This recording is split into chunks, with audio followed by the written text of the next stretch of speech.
ஷபா, ஒரு வழியே வீட்டுக்கு வந்தாச்சு. கொஞ்ச நேரம் டிவியை பார்ப்போம். இடி கண்ணுமா, கொஞ்ச நேரம் எனக்கு ரிமோட் தாடி, நான் கொஞ்ச நேரம் சன் டிவி பார்த்துட்டு தரேன். போ, நான் தர மாட்டேன். நான் சுட்டி டிவி பார்க்கணும். நானும் இப்பதான் வந்தேன். ஒரு 10 நிமிஷம் தாடி, நான் சன் டிவி பார்த்துட்டு தரேன். எனக்கு மட்டும் ஆசை இருக்காதா டிவி பார்க்கறதுக்கு? நீ மட்டும் தான் பார்ப்பியா? போடி, நானும் இப்பதான் வந்திருக்கேன். நானும் இப்பதான் ரிமோட் எடுத்து டிவி பார்த்துட்டு இருக்கேன். எனக்கு ஆசை இருக்காதா? எம்மா பாருங்கம்மா, இவ்வளோ நேரம் டிவி பார்த்துருக்காளம்மா. எனக்கு இப்போ ரிமோட்டை தர சொல்லுங்கம்மா. அவளே பார்த்துட்டு இருக்கா பாருங்க. ஏன்டி உயிரை வந்து வாங்கிட்டு இருக்கீங்க? ஞாயிற்றுக்கிழமை அதுமா நிம்மதியாக இருக்க விடுதீங்களா? நிம்மதியாக ஒரு சமையல் பண்ண முடியுதா? 2 பேரும் சண்டை போட்டுட்டு இருக்கீங்க. 2 நிமிஷத்துல 2 பேரும் சமாதானம் ஆயிருக்கணும். இல்லைன்னா சாயந்தரம் வர எங்கேயும் கூட்டு போக மாட்டேன்டி. ஏம்மா சரிம்மா, நாங்கள் சமாதானம் ஆயிருந்தோம்மா. அதுக்குன்னு வெளியே கூட்டு போகாம இருக்காதீங்க, சரியாம்மா?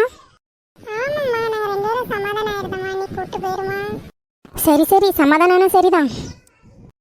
கண்ணம்மா, நீயே டிவி பாரு கண்ணம்மா, நான் பறவை பார்த்துக்கிறேன். இல்ல செல்லம்மா, நீயே பாரு.